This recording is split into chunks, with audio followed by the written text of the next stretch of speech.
It's time for episode 102 of The Crisis Show here on Google Hangouts and YouTube and wherever else you have this link around the world. Good afternoon from New York City. My name is Rich Klein. I'm president of Rich Klein Crisis Management and founder and host of The Crisis Show. And just a quick announcement, this week marks the beginning of our 4th year on air. So we're really excited about that, to be on air 4 years, and we're seen in more than 100 countries around the world. Today we have a great show, but a very serious topic. What everyone's talking about around water coolers, in the media, on social media, this continual controversy around the Confederate flag that has gotten renewed attention since the tragic shootings at a church in Charleston, South Carolina. So we're going to talk about the government officials who are making some changes about that flag, as well as, and for the purpose of this show, maybe even more importantly, the retailers, the many big-name retailers that in the last 48 hours have decided that they are going to stop selling that flag. So, and the impact that's going to have on their reputation. So a lot to talk about, and I'm so thrilled to have two guests who are here, one who may show up. And first of all, from Greenville, North Carolina, he's an author of a popular social media book. His name is Olivier Blanchard. How are you? Social media ROI. Thank you for that. I'm good. How are you? And by the way, it's Greenville, South Carolina. So I'm actually closer to Charleston than the Greenville, North Carolina, which also exists, but different city. How far are you from Charleston, by the way? I'm about 3 hours if I'm right on the edge of the speed limit. Got it. And our other guest, who's been on the show as well a few times and is also wonderful, a former newsman like myself, his name is Tripp Frohlichstein of Media Masters. Welcome back, Tripp. Good to see you as well. Thank you very much. Congratulations on starting your 4th year, too. Thank you. And I don't have both of you for the start of the show. We're waiting for one of our other regular contributors, Greg Brooks from Las Vegas, Nevada. He was getting some work done, and he may join us in progress. The other thing I wanted to just quickly announce is that I am on the road myself today and don't have the bandwidth I usually have, so there may be a delay in my voice and visual. So bear with us. Should be okay though. So gentlemen, lots to talk about. Obviously, in the last 48 hours, I guess I'm looking at this chronologically. In the last 48 hours, we had the governor of South Carolina announce that she is going to make a political move to get that flag taken down from the state capitol. We have a move by the governor of Virginia to do the same with the license plates. I think they're vanity license plates in Virginia. Just a few hours ago in Alabama, there's a move there as well, and some other states, including Louisiana. So, guys, what's also interesting, of course, is the way that these major retailers like Walmart, Amazon, eBay, and a few others whose names I just don't have at the top of my head, also, when asked by CNN, which did a really good piece yesterday, what they're going to do, they, beginning with Walmart, decided that they were going to stop selling Confederate flags. So, gentlemen, let's start with you, Olivier, because you are in South Carolina. You've had your finger on the pulse, if you will, of what's going on since the shootings. Maybe you could talk to us about a little bit about your background, about moving there, and also a little bit about what you're seeing in the last 48 hours or so in the media and on the street. Right. Well, on the street, I can't really tell you, and the street is very different in Greenville and Charleston. Well, the virtual street, if you will. Yes, and I mean, no, even the virtual street, there's two sidewalks, and they're shouting completely different slogans.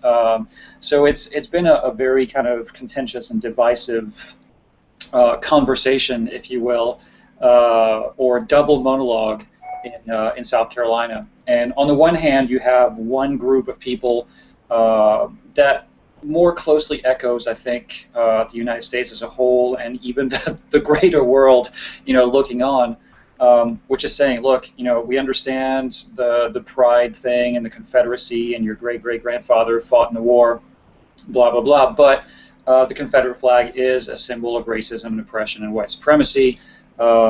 Always has been, always will be, and if you have the right to fly it on your property. You have the right to stick it on your truck and wear it as a T-shirt and get it tattooed on your shoulder, but it has no place on a state capitol property. It has no place being flown by a legitimate government body that is paid by our taxes.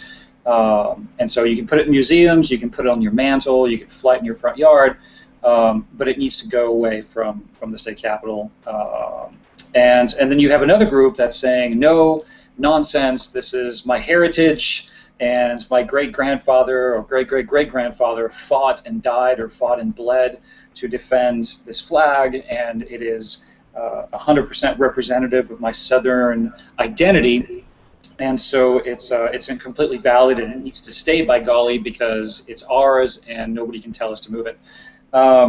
And what's been fascinating, and unfortunately it took this horrible attack in Charleston, and which is 100% a terrorist attack that took the lives of 9 people to bring us to this point, which honestly we shouldn't be here at all. This should have been resolved decades ago. Those flags should not have been moved to state capitals in the South during the civil rights era, which is when they actually were moved there. They should not have been allowed to fly as a symbol of white supremacy and oppression, and as a political message to the black population that we're here and you're there and we're in charge. So it's unfortunate that it's come to this point because of what happened last week in Charleston. But now that we're here, I think it's been kind of like this big wake-up call, this big knock on the door that why have we allowed this to go on for so long? Why have we not focused on this? And now what are we going to do about it? And we still don't have consensus, I think, especially in the South with this issue that's very emotional for both sides. And we're not yet at a place where we can even have realistically a dialogue between one side and the other, because one side is completely in denial about the facts, and in a way I don't know if I can blame them, because having been here I've seen how culturally ingrained it is, and how it's, I mean, if you ask most Southerners who are pro-flag, first thing, like, what does it represent? The first thing that's going to come out of their mouths is heritage, and it's a programmed answer. They don't even think necessarily what that means. They just say, well, it's my heritage, and they all say it verbatim. So it's a little bit odd, and it's difficult to move past that initially, because it's such an emotional and just kind of programmed reaction.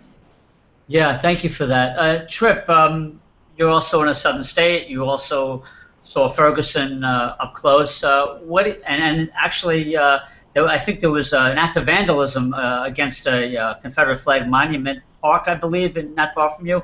Tell us about that and what your perception of this is in Missouri. First of all, when it comes to Missouri, we don't know if we're the northernmost southern state or the southernmost northern state. There's a real dichotomy in this state, so it's kind of interesting in terms of that. Yeah. Before I address your question, though, I want to say something that Olivier, or add to something that Olivier said. He said, and I think he's absolutely right, this was an act of terrorism that happened. And I say that because there are people who are trying to say, no, it wasn't terrorism, it was a hate crime. I don't see the difference. And in fact, if you look at the people who would charge the extremist Muslims with terrorism, it's because of the hate of what we represent that they're doing it. So I just want to say that I think Olivier is absolutely right, and that people who are trying to paint this over with other words, oh, this is a hate crime, it was a terror attack, and there was no other way to look at it, so I want to compliment him for that. In terms of what's happened here, yeah, it does reach here. As a matter of fact, overnight, vandals sprayed. We have a Confederate memorial in our Forest Park, which is actually bigger, by the way, than Central Park in New York. So Forest Park, which is a huge park in the city, there's a 32-foot tall granite monument, and it was tagged with a large X and the phrase, Black Lives Matter. What's interesting about the history of that, it was actually erected in December of 1914, so it's more than 100 years old. That was, what, about 50 years after the Civil War had ended, or more than that. And it was even controversial then, because the Ladies Confederate Monument Association wanted to build it, and they agreed the design would not feature a Confederate soldier, but there is a Confederate flag on there, and there's a kid with a Confederate flag. Also, ironically, as recently as April, just 2 months ago, our Mayor Francis Slay of St. Louis, had suggested moving the memorial to a, quote, more appropriate setting, and he also believed that the name of the street needed to be changed. What street is it on? Confederate Drive. So even here, what I think has happened is that this is going to accelerate things, because people have, yeah, well, right, Mayor Slay, and nobody did anything. Sadly, because of this terrorist action, I think we're going to see some much quicker action on it. And now, what's also interesting, though, on the news today, I was watching at noon, there was an African-American guy who also, ironically, said he didn't think the statue should be vandalized, that people should just, it should just be moved, and that vandalizing it doesn't accomplish anything either. Yeah. Interesting. Yeah, Olivier, I know there was also talk a couple, I guess, right after the attack, the violent hate crime terrorist attack, and I agree with you, Tripp. After the attack, there was also talk about some of the street names, and so it's not just about the flag; it's about these Confederate generals. I think I read somewhere, and I don't have it in front of me, that somebody is being honored in South Carolina, I believe, who was also the head of the KKK down there at one time, and that still has not been removed. So, again, I guess it goes to the culture, right? Well, I mean, yeah, the South lost. Of course, I don't know if I'm allowed to say that down here. It's there's kind of a certain romanticism and I don't know, kind of not really an alternate history, but it's almost like the South lost, but only technically. That really it won, and of course it shall rise again. So at some point, and I'm not familiar with the history of Charleston that well, so I don't know when the streets were named, what they are named. But yes, many of the streets are named after Confederate generals and popular figures in the Old South. So people who either fought for slavery in the actual war or had some part to play in it. Including the creation of the Ku Klux Klan. So it's at some point over the years, a lot of the streets were named after these historical figures. The way that any city in a way or any region would name streets after their local heroes or their local celebrities. So in the best of cases, you're going to have scientists and doctors and famous politicians. In the worst of cases, those politicians or scientists might be known or famous for contentious positions that were popular in that region, but that might not be popular elsewhere. So, history has prevailed in a way, and no one ever challenged the names of these streets, at least not at a level or political level that would make them change. So, we've kind of come to accept that there's a Calhoun Street, and that the AME Church happens to be on Calhoun Street, even though that street really, I mean, it's ironic that it's there. And I don't know what to tell you on that, except that it's very ingrained down here. The Civil War, the Confederate heroes of the South are honored everywhere. And, as an outsider, in a way, I understand that. I'm not saying I necessarily agree with it, and I'm definitely I want to be aware of how it makes people feel who don't necessarily feel too warmly about the South.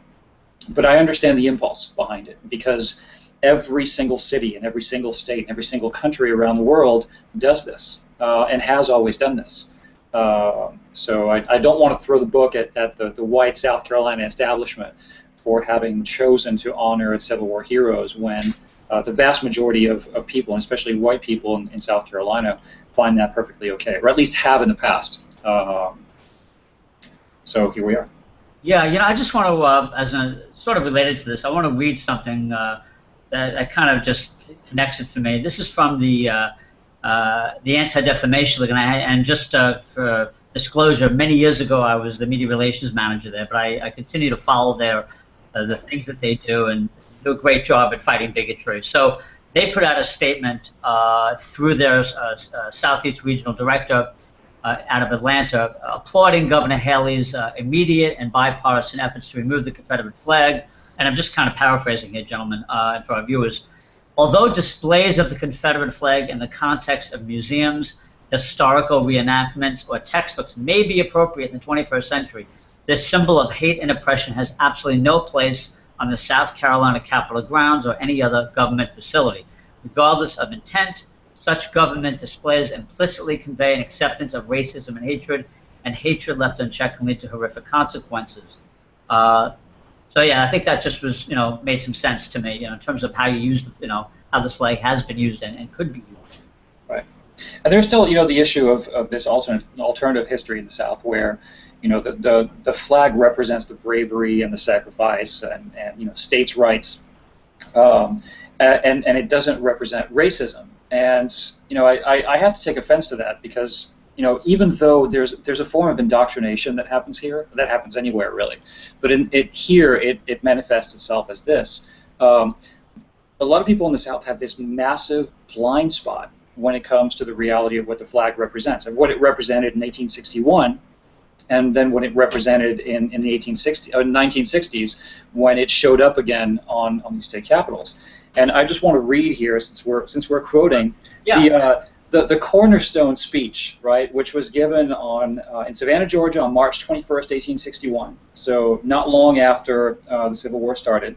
So this was a speech given by the Confederate Vice President Alexander Stephens, and he's talking about the new government, the Confederate States of America, which is founded upon exactly the opposite idea. So I'm going to quote here: "Its foundations are laid, its cornerstone rests." So the cornerstone, right? So the basis, the main pillar for the Confederacy rests upon the great truth that the Negro is not equal to the white man, that slavery, subordination to the superior race, is his natural and normal condition. So when you see people post memes on Twitter and other social media outlets like heritage, not hate, you have to realize that the heritage itself is based on this white supremacist ideal. You cannot have this weird Confederate heritage without the hate of the freedom of the black U.S. citizen, and the hate of the federal government, which, by the way, is still really prevalent here and manifests itself in different ways. There's still a very strong secessionist anti-federal movement in the South. So in a way, what you're saying is that instead of heritage not hate, it's heritage is hate. Absolutely, yeah. And so I think a lot of South Carolinians who are pro-flag realize this and are either ashamed or reluctant to admit it, because their identity is so tied to this flag and to this so-called heritage that they're unable or unsure how to divest themselves from the racist elements of it without losing their identity or without admitting that their identity is flawed somehow, which is obviously really difficult. And I think that a lot of them are just completely unaware of it. Just like a lot of evangelicals are unaware that Easter is named after a pagan goddess.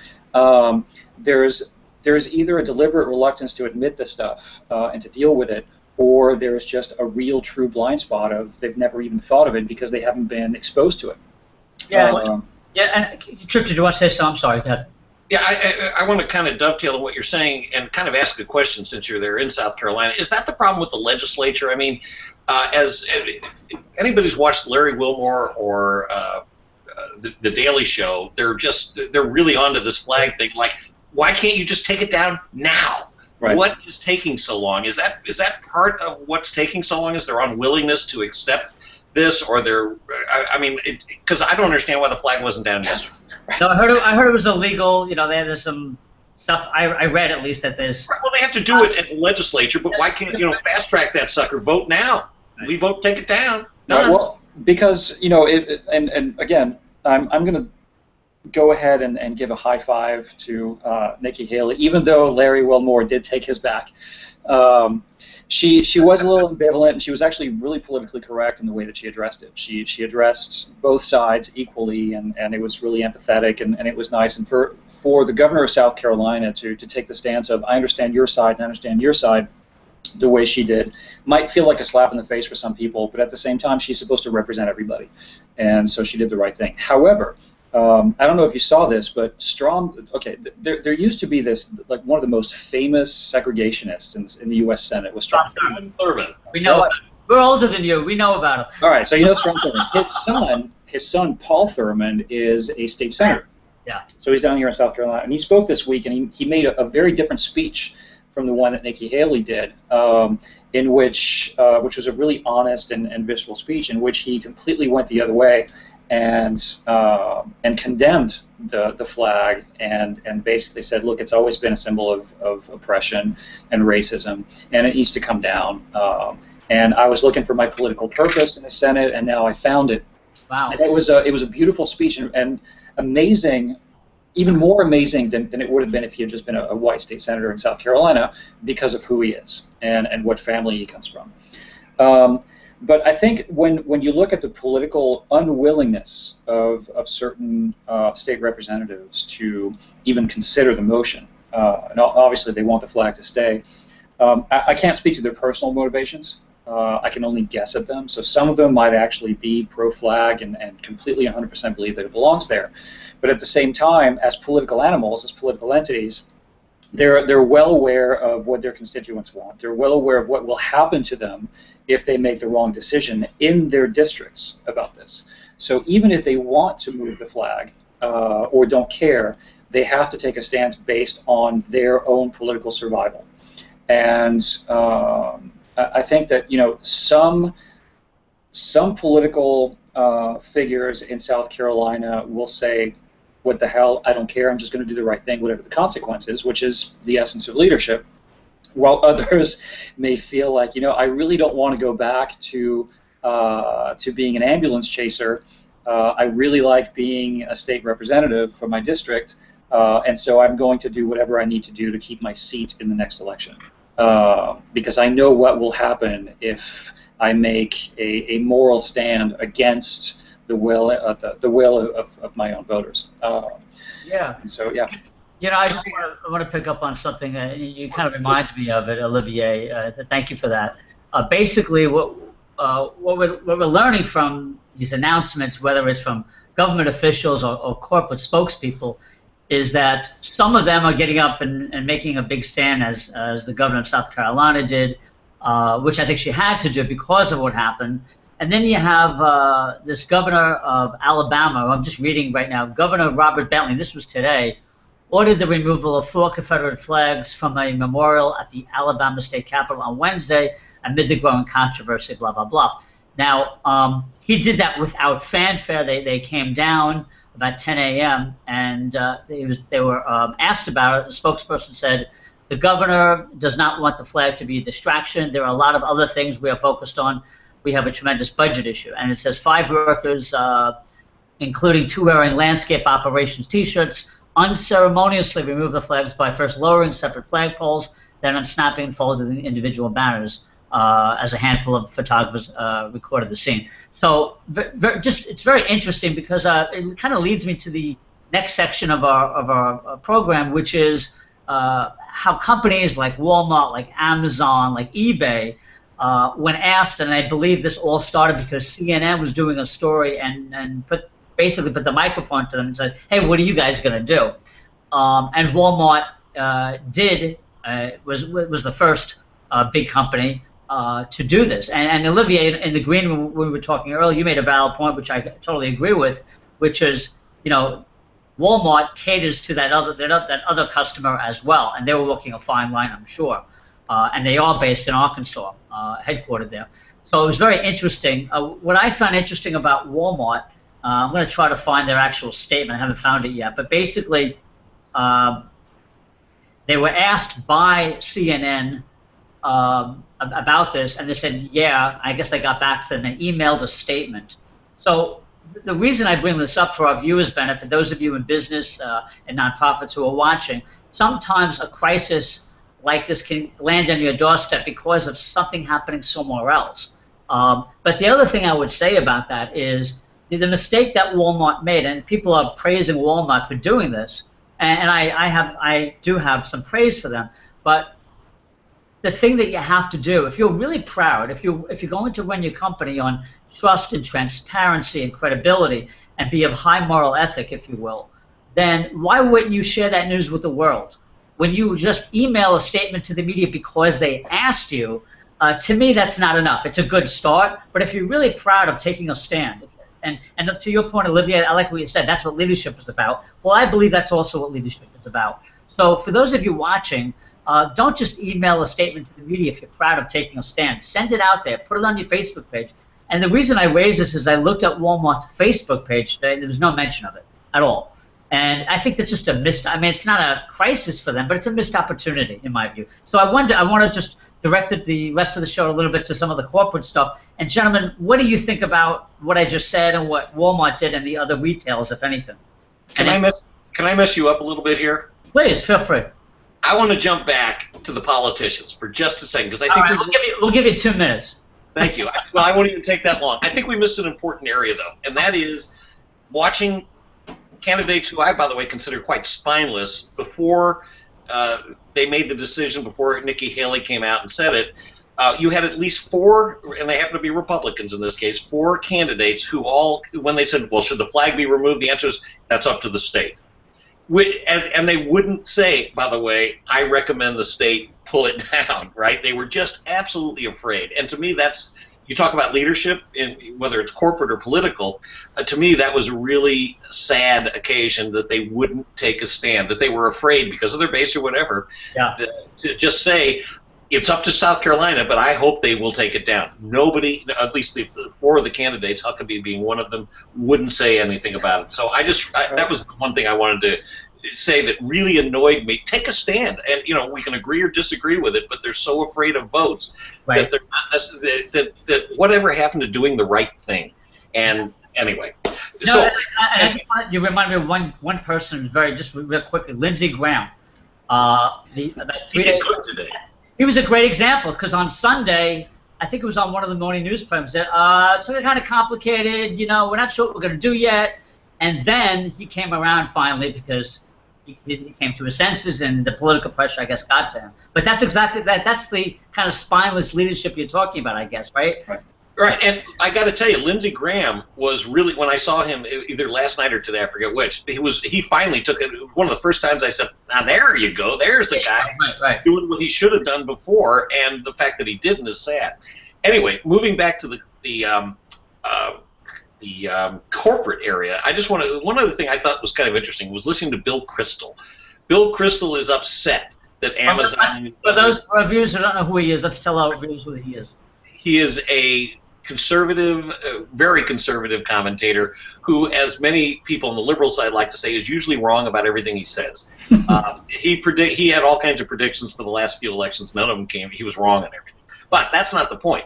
The point is that what's ironic to me is the hypocrisy that you see sometimes from people, and it can happen on the left and the right. This is not a Republican only thing. It's Republicans and Democrats. But it was ironic because usually he talks about corporate freedom and the government shouldn't interfere, and they shouldn't be bullied into this. Now he's upset that these corporations have been bullied into, if you will, taking the flags out of the arena being sold. So talk about hypocrisy. It just depends on which argument you're using, and I just wanted to throw that out. Yeah, I think it goes to this.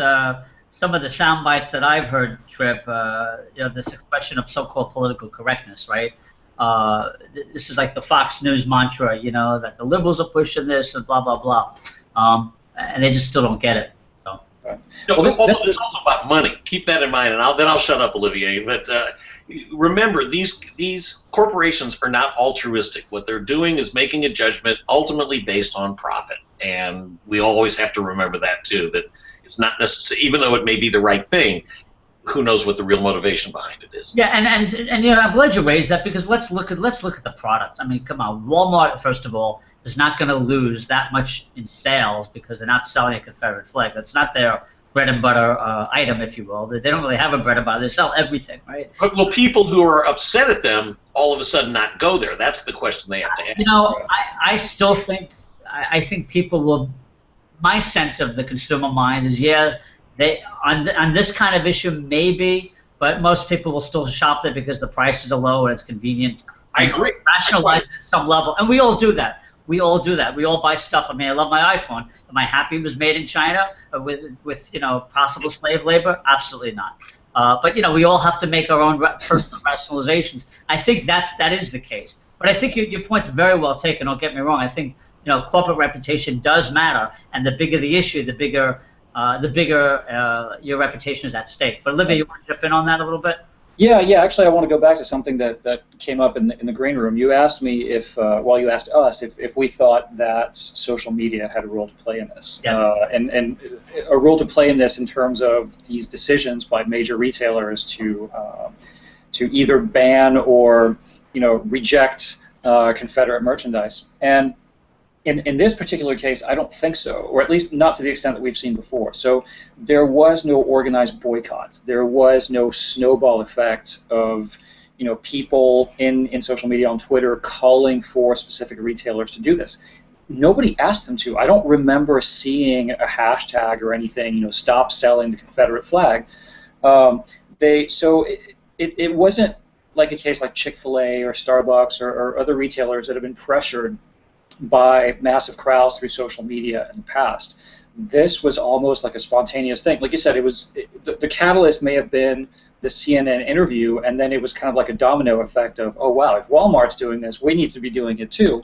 I hate to give CNN that much credit though, but seriously, it bothers me. But I think you do in this sense because and that's the part of what we do on the show is that sometimes the media will force you to take a stand or to deal with a crisis situation that you weren't even aware of as a company. But go ahead. But yeah, so in this case, it's interesting because in other cases that we've seen in the past of threatened boycotts and huge movements that kind of manifest themselves through social media, there's a pressure buildup that leads to a decision needing to be made by a retailer or another company. In this case, and so you have a better feel in as far as like the decision makers as to what the optics are, what the math of it is, what the fallout will be if you do X versus doing Y. In this case, it was actually really quick. The math wasn't out there yet. The optics aren't really well defined, and I'm really surprised that decisions were made as quickly as they were, given especially for Walmart and how much it caters to probably pro-flag customers to potentially alienate them, at least for a few weeks. Like you said, they're not going to stop shopping there. They might be angry for a while, but the boycott's not going to last. Olivier, yeah. Isn't one of the reasons, though, I would think one of the reasons this happened, you talk about there was no social media pressure. There wasn't time. This thing blew up so quickly. Yeah. It was not only on social media, but all of the networks, all the cable shows, all the Sunday talk shows. This thing blew up so quickly, they didn't have time. They had to, I think somebody looked and said, we better make a decision quick. And had this been going on still, those things might be today part of a social media campaign. But what I expected to happen was a statement that would basically a stalling statement, which is pretty typical for something like this, where a company is going to say we love everybody and we certainly don't want to objectify one part of our or make our customers feel uncomfortable. We're devoted to blah blah blah equality, etc. And we're going to have a closer look at our policies. And then that would be it. And then maybe 2 weeks or 2 months later, something would happen. But the fact that they skipped that step and just went straight to, what, we're not going to sell this stuff anymore, was remarkable. I've never seen anything like this. Yeah, and I would say two things, and those are all great points. Two things I think made this happen. Obviously, the shooting. You take away the shooting, we wouldn't even be talking about this today. But I know that as soon as they identified the shooter, I went to his Facebook page thinking he must have some white supremacist Facebook page. Sure enough, he did. And I remember going there and thinking, well, I better be careful because this could be an imposter page. It turned out it wasn't. It was his real page. And then, of course, I saw, and the world all saw, the pictures he had of the Confederate flag, the apartheid flag, and Rhodesia as well on his Facebook page. So you talk about optics. You take that element away, the fact that the shooter was a white supremacist, the fact that he had the Confederate flag, and it's interesting to me. When I worked at the Anti-Defamation League many years ago, we monitored hate groups, and I was writing statements all the time about things just like this. Not, although I don't remember any incident as horrible as what happened in the tragic shooting, but a lot of racial attacks, anti-Semitic attacks, and so forth, and statements. And this was just really different. This was different. I think people really reacted to the horrific act that took place of domestic terrorism and a hate crime. And the pressure was on. Whether it was self-imposed or not, it did make a difference. So those two things for me are different than some other situations where for many decades, like you said earlier, Olivier, we just, as a country, as a culture, as a people, just said, oh, let them have their flag. No one's really talking about it. And just to the other point about social media was interesting. To both of your points, which were excellent, this was a combination, I think, of the media and social media reacting simultaneously, and then together putting pressure on government officials. I think it was just amazing how fast it happened. Olivier, you're exactly right about Walmart. I write statements called holding statements, which is exactly what you were talking about, to buy them some time, to get policy, to talk to people. This was very quick. I mean, just from a simple bureaucracy standpoint, forget about where you stand, but just a multi-billion-dollar corporation, taking a stand like this was remarkable. And I like that. And I like to advise clients, hey, you're a leader, be a leader. And Tripp, I know you too, when you talk to clients in terms of media training and advising clients on doing the right thing, this is an example of that.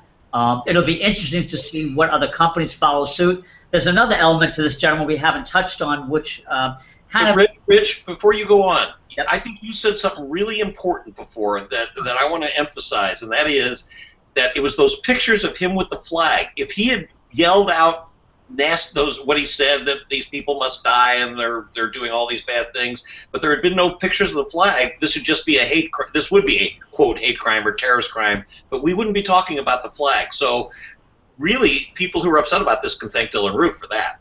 Absolutely. And by the way, just so because of my experience, they might have still been debating whether that was a hate crime. As crazy as that may sound, because it has to pass a lot of tests to get there. But he damned himself, certainly, with his Facebook page. Yes. That was key. That's all I'm saying. That was key. No, absolutely. Olivia, do you want to pick up on anything about that before I continue? No. I mean, I'm agreeing with everything you guys are saying. So that's it. I don't have anything to add, honestly. That was good. Yeah, I guess I just lost my place for a second. I was talking about. Sorry. That's okay. No, it just was one of those moments that we all have. So the point I was trying to make is that this was different. This was different because of the shootings. It was different, obviously, because of the flag. Oh, the point I wanted to make, it just came back to me. This is what happens when you get old. The point I was going to make is there's another story out there about culture. So there was a piece, I think I caught it right before we came on air, I think it was USA Today, about the celebrities, if you will, including Leonard Skinner, who I love their music, that has ties to the flag. Kid Rock and some other country music stars have performed in front of the flag and have used it in their own marketing.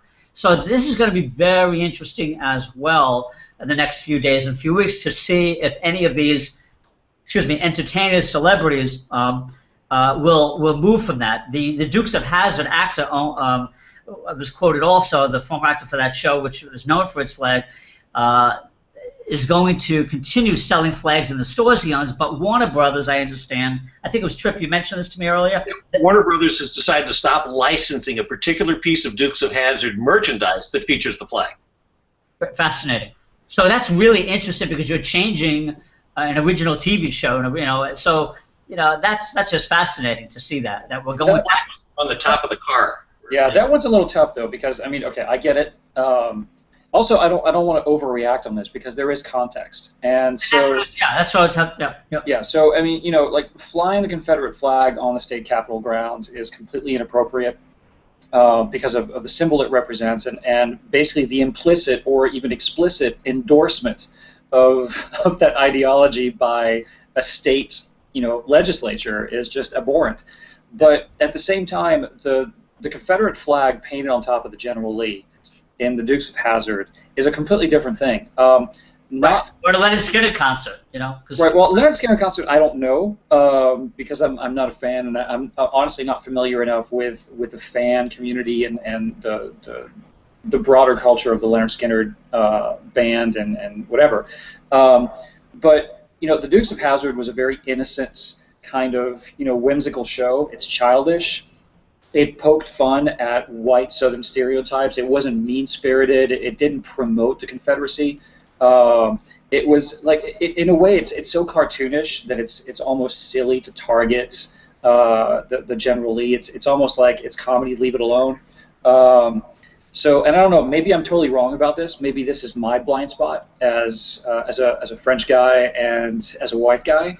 But I don't see the need to necessarily just go ahead and get rid of the Confederate flag and licensing for that particular show, given its context, if that makes sense. Right. But what's happening is this is a bandwagon effect. You've got Amazon, you've got Walmart, everybody wants to be a part of it. Like, it was interesting. There's a statement that NASCAR issued. Can I read that to you? Please, please. NASCAR will continue our long-standing policy to disallow the use of the Confederate flag symbol in any official NASCAR capacity. While NASCAR recognizes that freedom of expression is an inherent right of all citizens, we will continue to strive for an inclusive environment at all of our events. Which, right. But what's interesting is, I mean, nobody asked them, right? Apparently, they just issued the statement. So, Olivier, I think what we're seeing is just we want to be part of this. We want to join everybody else and show that we're against the flag because of what it represents. Even though I think you're absolutely right in what you said. Yeah. No, it's weird, and I'm seeing a lot of overreaction on the other end of the spectrum today from even figures, political figures like Rush Limbaugh. And I've seen this. Is it possible he could overreact? Yeah. Wow. Is it possible that I could I'm sorry. Yeah. No. There's been like this hyperbolic kind of reaction of, well, first it's this, and then next it'll be the American flag, and then freak out, which is completely absurd. But I'm hearing a lot of people really kind of react very emotionally to the discussions that we're having, which are about removing the flag from government places and companies making the choice, which is their right, to not carry merchandise, and the kind of overall marginalization of racist symbols now in the wake of this terrorist attack. But they're somehow, what they're hearing is a ban and a loss of their right to fly the flag, to honor the flag, to do whatever, which is not what's happening. And it's interesting that we're talking about PR, and PR is about communications. It's interesting to me that while we're all talking very specifically about removing flags from state capitals and government buildings, and companies making a choice not to carry this stuff, some people are actually hearing we're banning the flag outright. Like somehow they're going to come to your home and like rip the decal off of the bumper of your pickup truck. Just like we're going to take their guns. Exactly. I was coming for your guns. I haven't seen it happen yet, but no, yeah. Not yet. It's the same argument. And it's people.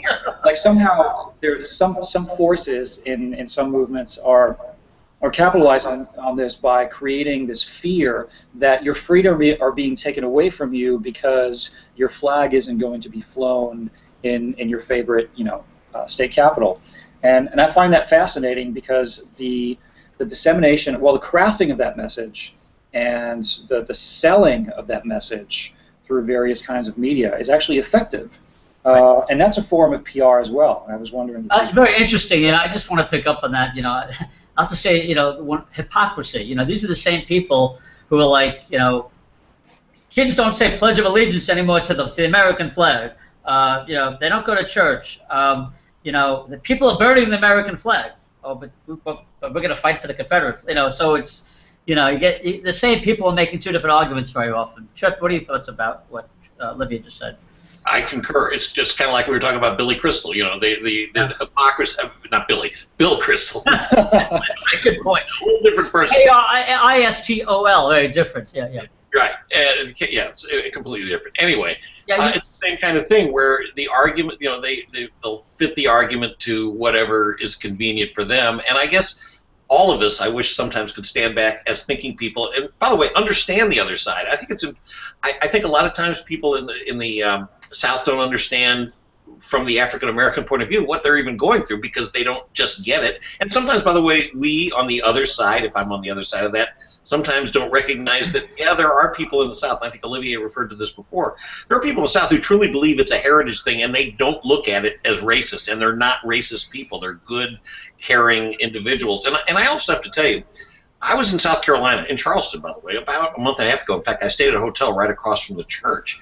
I had the client there, which was the South Carolina Aquarium. I noticed, and I talked about how I noticed the mix of people in Charleston, and it was a good mix. People talking to each other, very friendly, and it was really like, when I saw this happen, it was like, what a shock, because there are so many good people there who truly are not, I think, racist anymore. Now, there are certainly a good number that are, but I think we also have to remember that some of the people who were defending the flag probably are doing it with the purest of intentions. And it's also what's passed down to you, it's heritage, and I get all that. It's how you're brought up. And that's the society, the good and the bad. A lot of this, you wonder, I think we all ask that question when we see a shooter like this guy who did this horrible thing. You wonder, how was he raised? What kind of thoughts were put in his head, or was he just crazy? I hopefully eventually we'll find out. It's the same thing with Islamic terrorism, if you will, the extremists. And again, I want to make sure that I'm clear. I'm not talking about all Muslims. I'm talking about the extremists. Just as there are extremist Christians and extremist Jews and so on and so forth. Absolutely. I want to, in the time we have left, gentlemen, I want to kind of talk a little bit about, getting back to the corporate side, there's this term called CSR, corporate social responsibility. And it's my view, and this is sort of like kind of looking ahead of the curve for our viewers' benefit.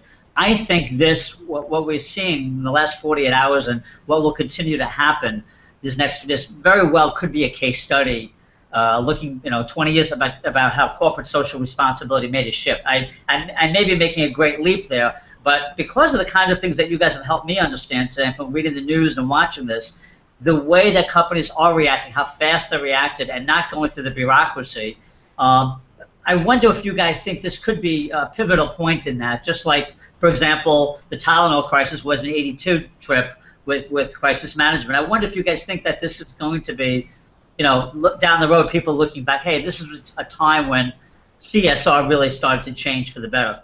Nah. No, okay. I think it's a one-off. I'm afraid. I hope I'm wrong. Okay. But I think it's a one-off. I think it's just this got so much publicity, so big, and so fast that they had to, somebody high up in these companies made it, maybe Walmart, maybe the CEO said, you know what, let's not even get involved. We don't sell enough flags to worry about it. People will still come because our prices are cheap. Just let's dump it. And then everybody else joined the bandwagon, like I mentioned, and all these are continuing.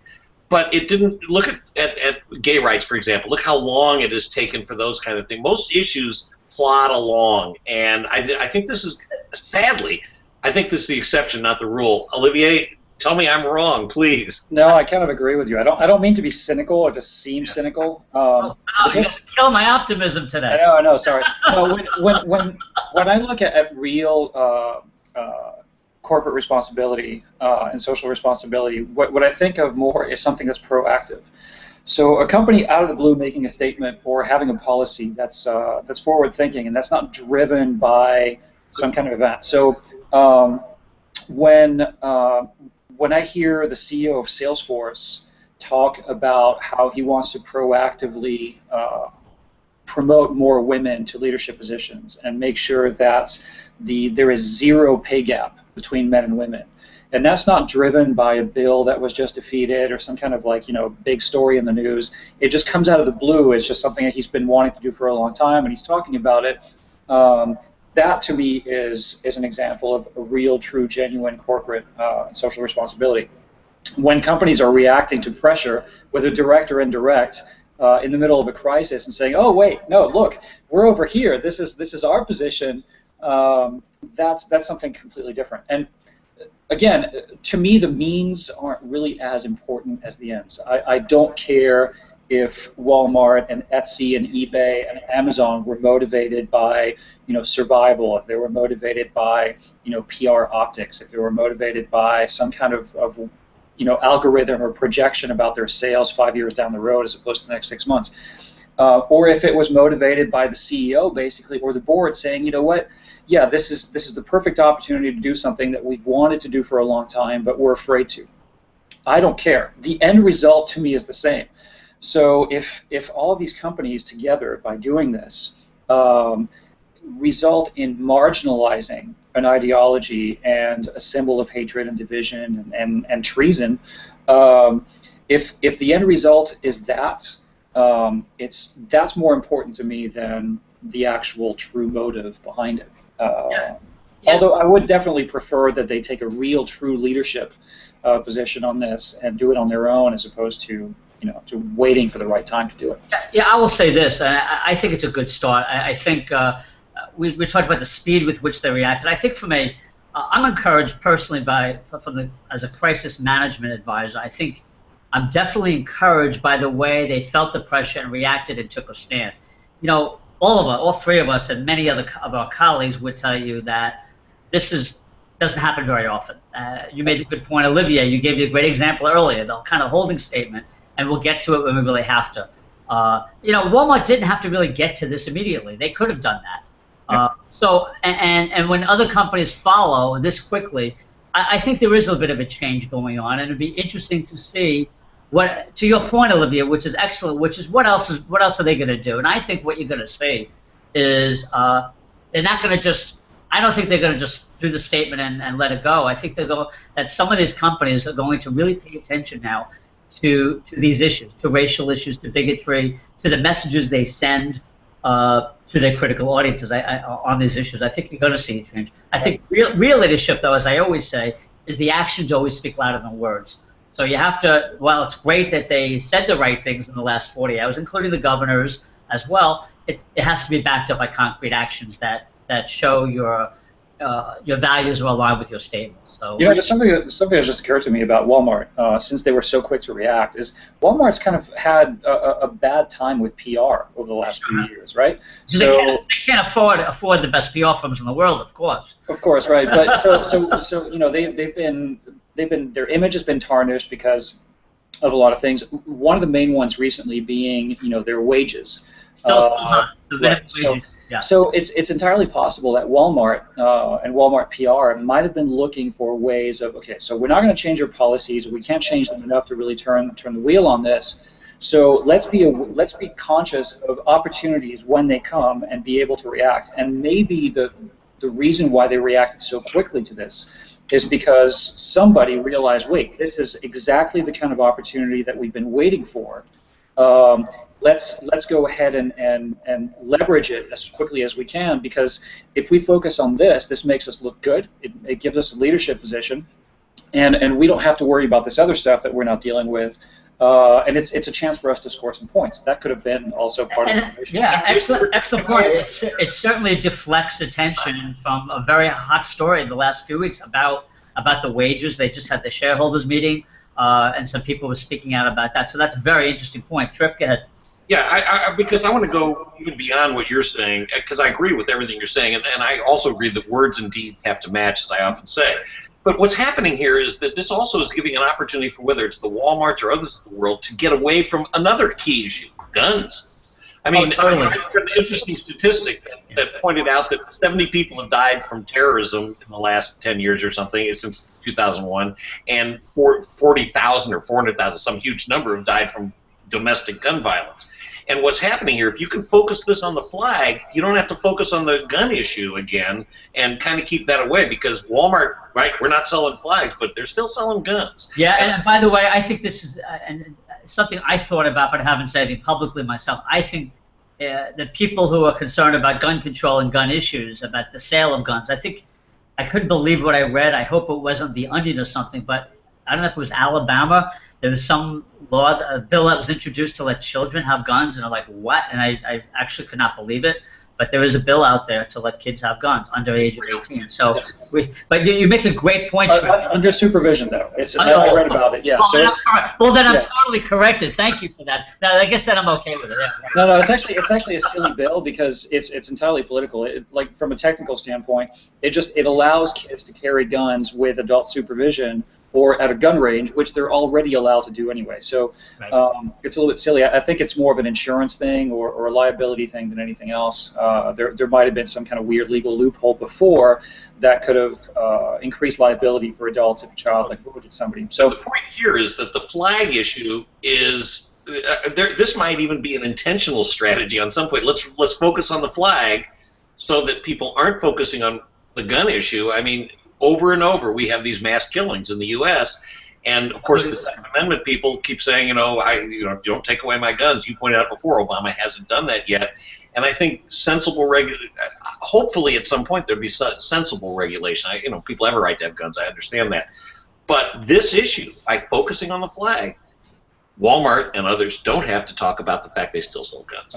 So that's actually a really good point. So let's imagine for a second that, and unfortunately, it's very likely that it will happen, but a major or a series of major mass killings happens in the United States at some point in the next few years, and we find that a lot of the guns that were used were purchased at Walmart.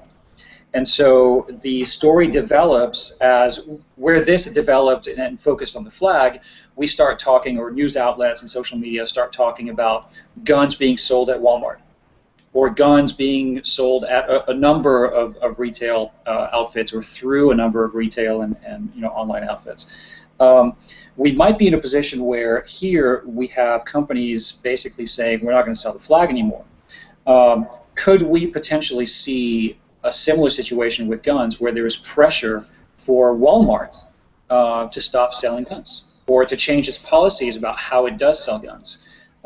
Because, obviously there's a parallel. We've arrived at it accidentally with this, but it's almost, and I don't want it to it's not a slippery slope argument, it's not a anti-Second Amendment argument. Not at all. But it's just a matter of time before we get there.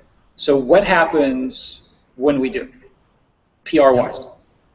No, it's fascinating. The first thing that I thought of when I heard about the shooting, obviously, was where did he get the gun? Was it legal, illegal? Because I'm always interested in that. There are a couple of lobbying groups that I follow on Facebook. One's the Brady Group for gun control, and the other is, I think it's called Moms Against Gun Violence, which is also, I'm not sure I have the name exact, but also a great group. They really monitor all the legislation around the country, and they've had some success this year. Certainly, and I think so. I wasn't even thinking about the white supremacist connection, although it was obvious when it was a church. In fact, let me just, as a quick aside, something that really upset me. There was a guy on that network that's kind of pro-Republican, which I don't want to give, that begins with an F, and so I don't want to curse, so I don't want to use the name. But one of the people said, one of the anchors said, this wasn't an attack on African Americans, this was an attack on a church. And I wanted to just go, if I ever wanted to throw something to the TV and go or go down in the studio and strangle someone, I did that day. I did put a comment on his page and let him know how outrageous that was, of course, and it was. I was sick, how can you not see that?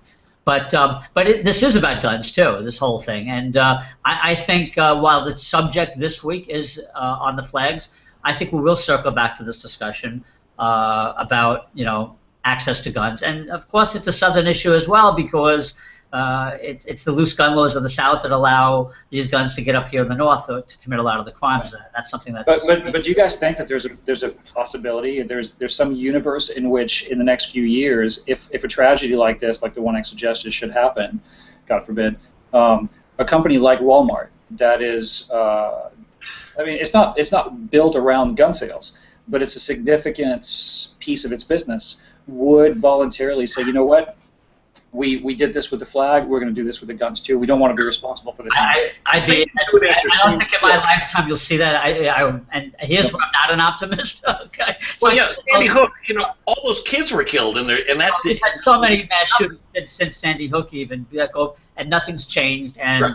Nothing has changed. And unfortunately, that's a different kind of animal, Olivier. It's a great question. But do you think, because, I would have, a week ago, actually 3 days ago, I would have told you that flag's not coming down. Nikki Haley made her speech. They're going to stall. 2 months from now, it's going to come to a vote. It won't be big news anymore, and the flag will just stay. Right. Because that's how political inertia works. And so, but we're seeing actual movement with this, which I never dreamed would actually happen.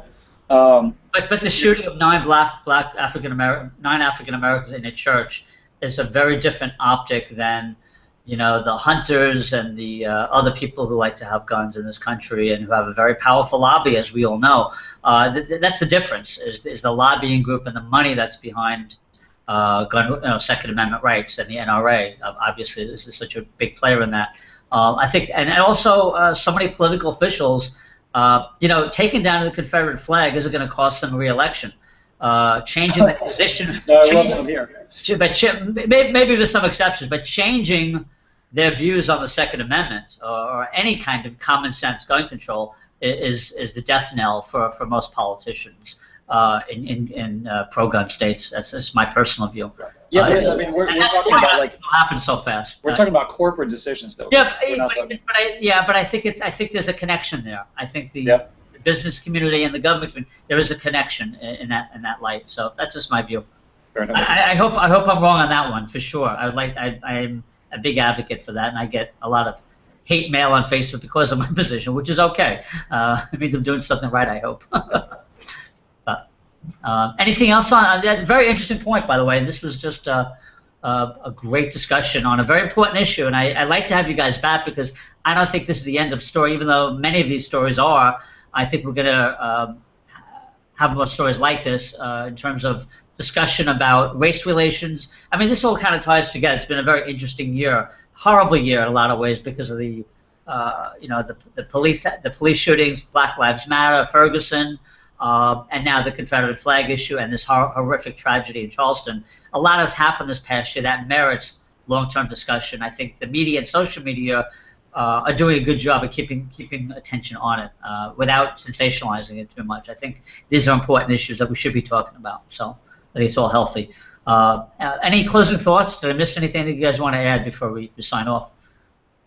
Yeah, well, I mean, one thing in terms of, it's not even corporate responsibility, but it's nice to see that that businesses can, you know, even when they're motivated by financial interests, as they are, can still kind of see the writing on the wall and inject their profit motive with not just, you know, cynical, you know, politically expedient decisions that put them in the right path in terms of where society's going and where perceptions are, but also, you know, kind of remind us that people are in charge, that they're not just corporations. There are human beings making decisions and taking chances in some cases, and so it's fascinating to see the power that major companies and their leadership can have on our culture in a way. I mean, we're seeing something today where, you know, state governments could have made decisions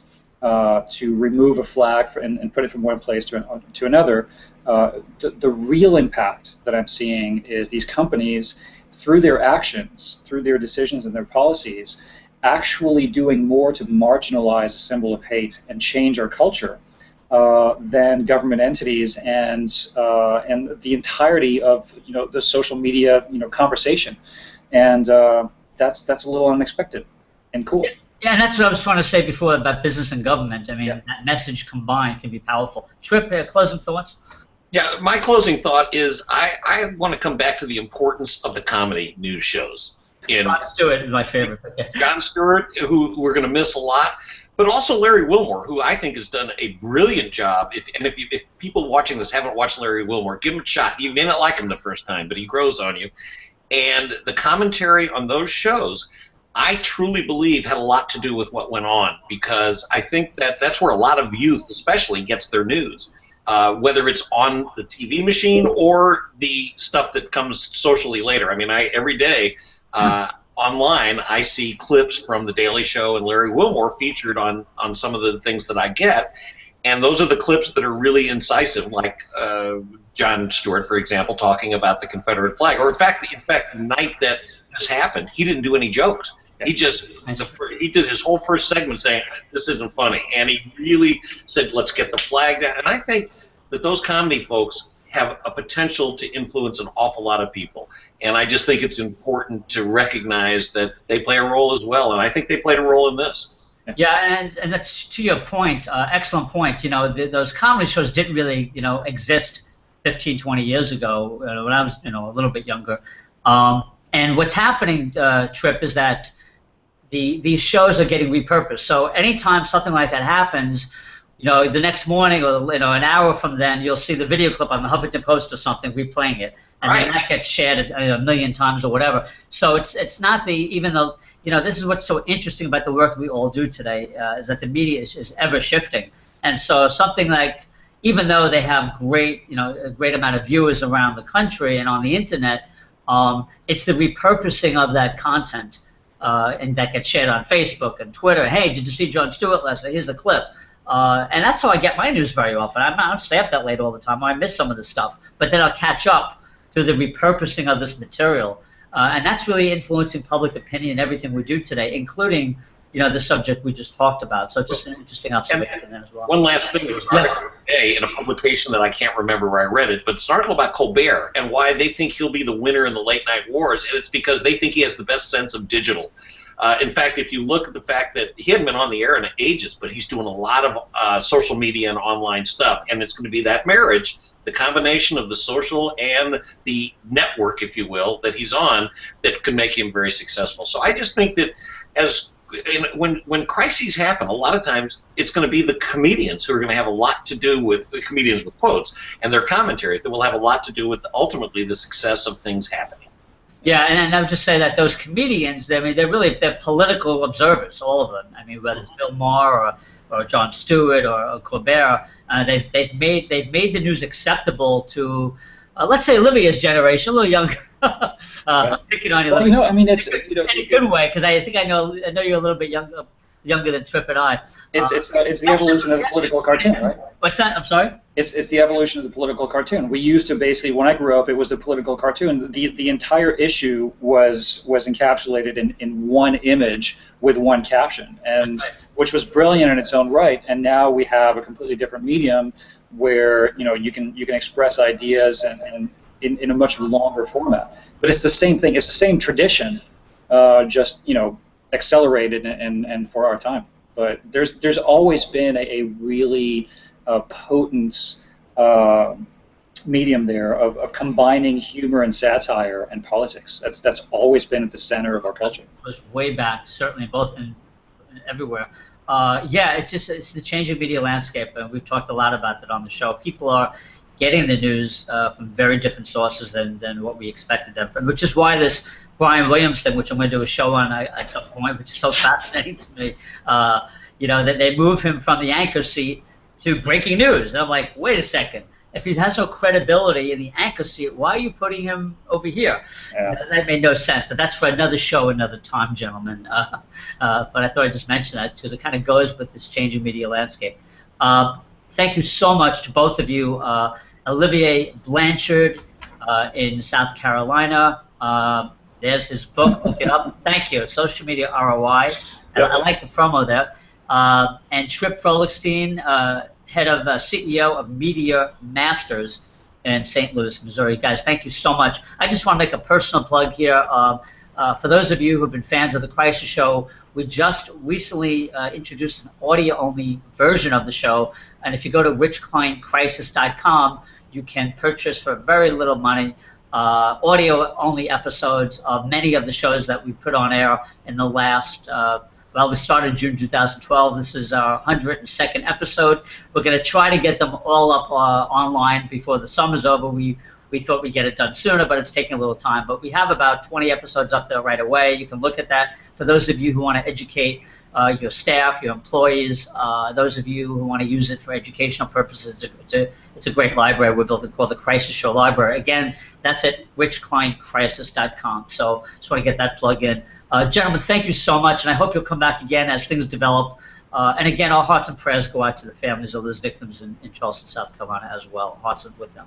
So, gentlemen, thank you so much again. Have a great night, and I appreciate your time as always. Thank you. Good night, and thank you for watching. Bye-bye.